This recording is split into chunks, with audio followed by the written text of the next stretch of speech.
Buenas tardes, el día de hoy voy a presentar la construcción de imaginarios en Cuba, o en otro sentido, el soft power evidenciado en Cuba.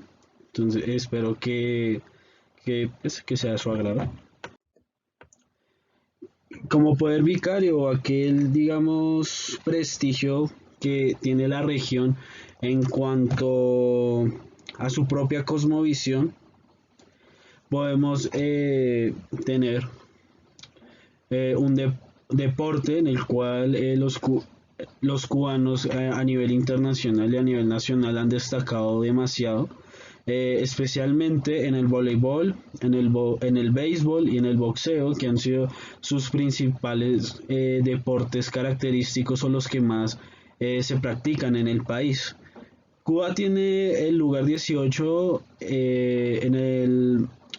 en el medallero histórico de los Juegos Olímpicos, y en toda América Latina tiene el segundo lugar después de Estados Unidos, que tiene el primer lugar.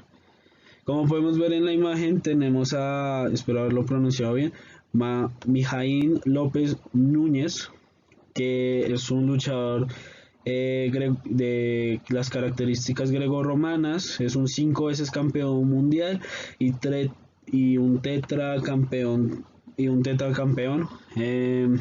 También tenemos a Idliris Ortiz, que es una múltiple veces campeona en judo, y se ha destacado mucho esto en los últimos años.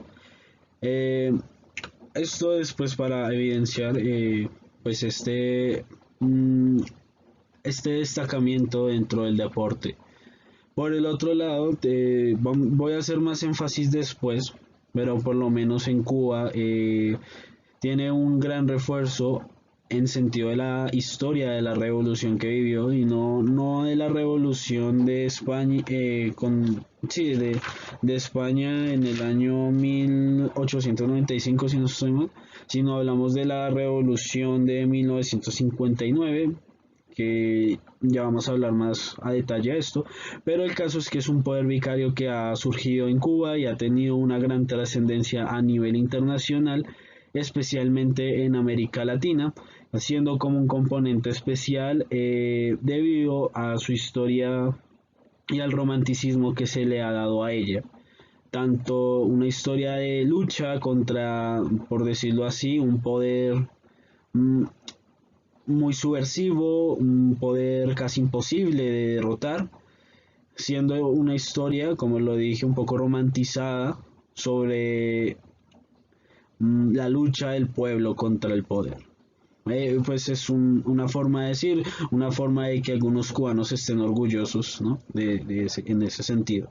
Pero pues ya sabemos las connotaciones que vinieron después de, de eso, de esta especie de dictadura, o digamos de este régimen autoritario que existe en Cuba actualmente. Pero al otro lado tenemos el sistema medicinal, que se ha destacado mucho en sentido de que, por ejemplo, y se ha hecho muy famoso internacionalmente, en el sentido de que este sistema fue el primero que erradicó la transmisión del VIH de madre a hijo. También también propuso una vacuna preventiva contra el cáncer de pulmón, y también tiene un tratamiento de úlceras diabéticas. Eh, Quiero hacer énfasis en este punto un poco, eh, porque el sistema medicinal como tal fue muy apoyado por Fidel Castro en sus buenos tiempos después de la famosa revolución. Eh, y fue una de las pocas asignaturas, o digamos ramas del saber, que el régimen apoyó en su tiempo, aunque actualmente, gracias a pues a la pandemia, ¿no?, el sistema se ha visto muy colapsado por falta de materiales importantes como el tapabocas, eh, como guantes, y todo este tipo de cosas para proteger a los médicos, y también estos trajes especiales que se tienen para los doctores, y muchos insumos que le faltan a la medicina actual cubana, que no, no hay que ponerle el dedo para tapar al sol, porque es un sistema médico, por lo menos tienen muy grandes profesionales que por las circunstancias tal vez estén desaprovechando todo el talento que tienen. Por el otro lado, Cuba se hizo muy famosa por su gala de tabacos. Esto ha sido prácticamente histórico. Se hizo muy popular en los Estados Unidos. mm, eh, sí, en Estados Unidos y en el mundo. Y es una de las cuestiones que, por lo menos actualmente, Cuba sigue exportando al exterior, ¿no? Pero ahora vamos a concentrarnos especialmente en el soft power. Como tal, la idea de la revolución contra un poder establecido dentro de este sistema internacional ha sido la fuente principal de este soft power en Cuba. La fuente de denotar de que existe un enemigo y la fuerza y de la unión del pueblo, de los pobres, de los marginados para combatirlo. Esta es como la idea que se tiene acerca de eso y que muchas personas lo han adoptado por, mm, digamos, ese sentimiento de, de poder luchar, de poder pelear contra una adversidad, ¿no? Esto se influenció, como todos sabemos, durante la Guerra Fría, básicamente la Revolución Cubana de 1959 fue una consecuencia de la Guerra Fría y, y digamos esta lucha ideológica que se tendría entre los dos frentes del comunismo y el capitalismo, ¿no? De esos tiempos. Eh, donde se reforzaba la idea de que el comunismo o y también el socialismo podrían ser fuentes políticas y económicas de la equidad y la fortaleza de la sociedad, dando así, digamos, tratando de dar un equilibrio dentro de ese sentido, donde se trataba de dar al marginado las mismas condiciones que tenía, digamos, esta clase de la que hablaba Marx. Habla de la clase poderosa, por decirlo de algún modo, y la clase débil, que es el proletariado. El, el burgués contra el proletariado. Y esta idea se llevó en Cuba en sentido que dando así como una hegemonía estadounidense de que, por decirlo así, que Estados Unidos es el ente que donde fluctúa, donde influye toda esta idea del capitalismo y el poder central, y siendo toda la región de Latinoamérica como el centro de los trabajadores, de las personas que tienen que rendir cuentas ante este ente. Por lo tanto, el comunismo es como una forma de lucha en contra de este ente, una forma ideológica en la que se puede luchar, o por lo menos esa es la idea que se tiene. Mm, estas ideas las podemos ver muy influenciadas en el cine y en la música que se experimentaron después de la revolución. En el cine, por ejemplo, se tienen muchos grandes dotes de arte.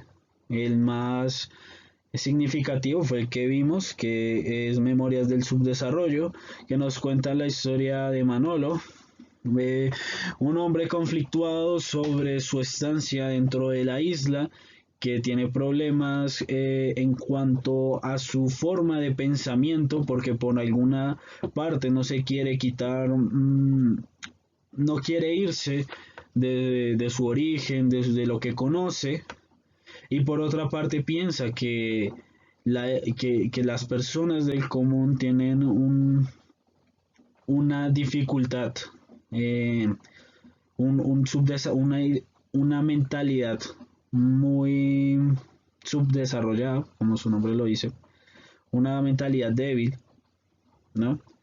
Dando así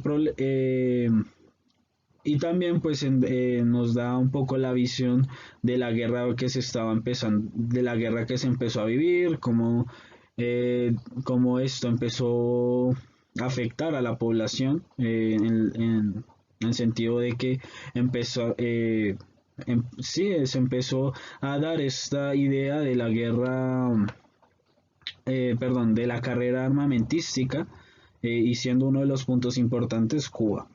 Por el otro lado tenemos Lucía, una gran obra cinematográfica muy recomendable, que básicamente trata de tres personajes que se llaman Lucía, eh, una que experimenta, y bueno, cada una de ellas experimenta tres momentos diferentes de la historia. En primera es la guerra de independencia pues contra España en 1895. La segunda es de la finales de la dictadura de Gerardo Machado.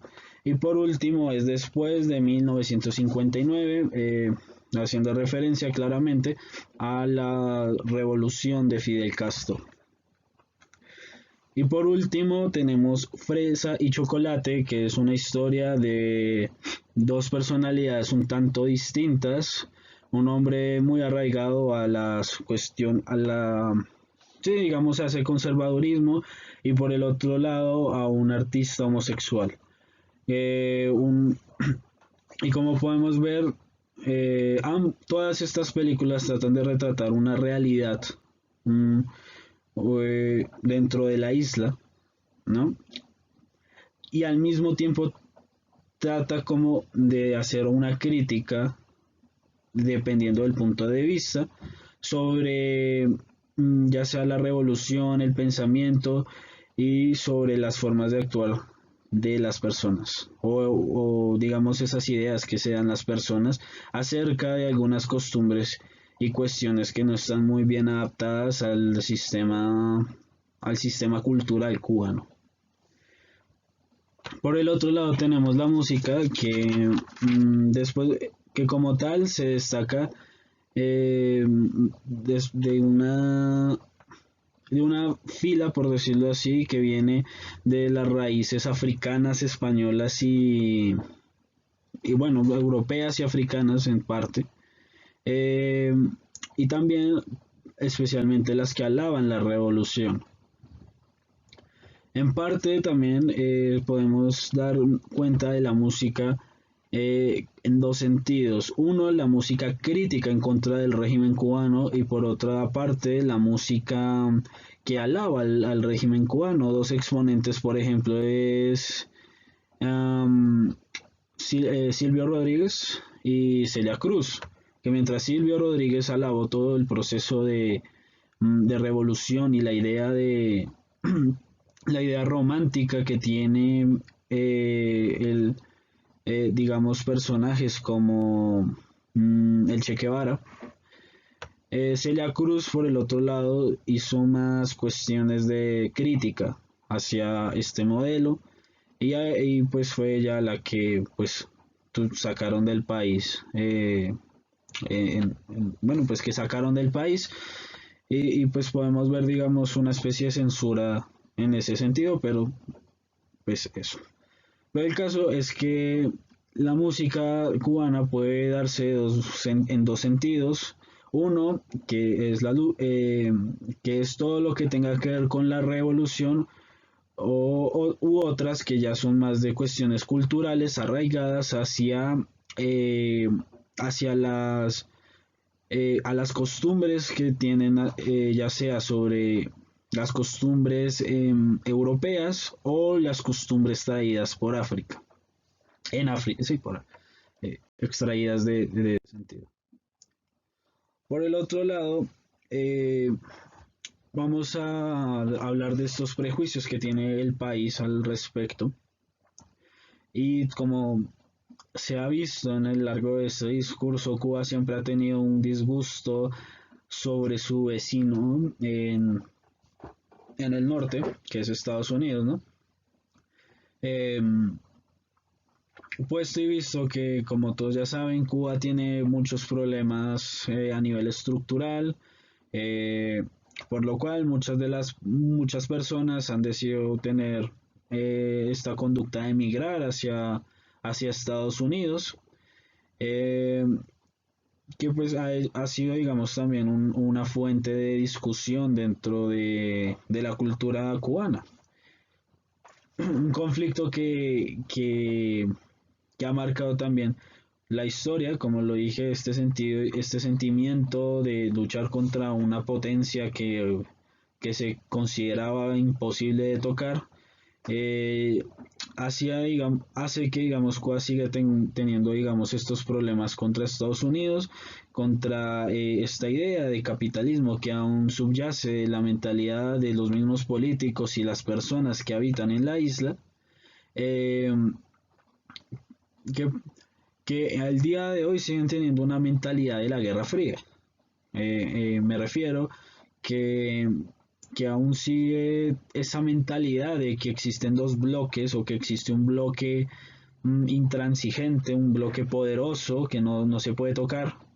Y por el otro lado existen, digamos, estos salvavidas o estos países que pueden tener ese discurso familiar de eh, sobre el comunismo, sobre estas cuestiones del repartimiento eh, de la equidad, perdón, y del trabajo por el Estado. Claramente eso no es tan así, obviamente el mundo internacional se ha abierto más a otros escenarios, a otras organizaciones, am, a que no solo tiene que ver con países y que ya no existe como tal dos ramas que dividen al mundo, sino que eh, se ha abierto este sistema a, a más actores y a más modelos que interactúan dentro de este mismo. Pero pues eso ya es otra historia, ¿no? Pero como tal podemos ver que Cuba, digamos, tiene, bueno, digamos, este discurso que tiene en general se sigue viendo arraigado dentro de la cultura. Eh, en sentido de que Estados Unidos se sigue viendo como ese enemigo en común. Especialmente eso, Estados Unidos se sigue viendo como el enemigo en común, el enemigo a derrotar. El enemigo que fue derrotado una vez por Fidel Castro tiene que seguir, hay que seguir haciendo fuerza contra ese enemigo, ¿no? Como para una especie de liberación, aunque como lo dije, eso no es tan así. Ahora, vamos a hablar un poco de los vínculos con la ascendencia europea y ya casi termino. Como tal, como lo mencioné anteriormente, Cuba tiene especialmente descendencias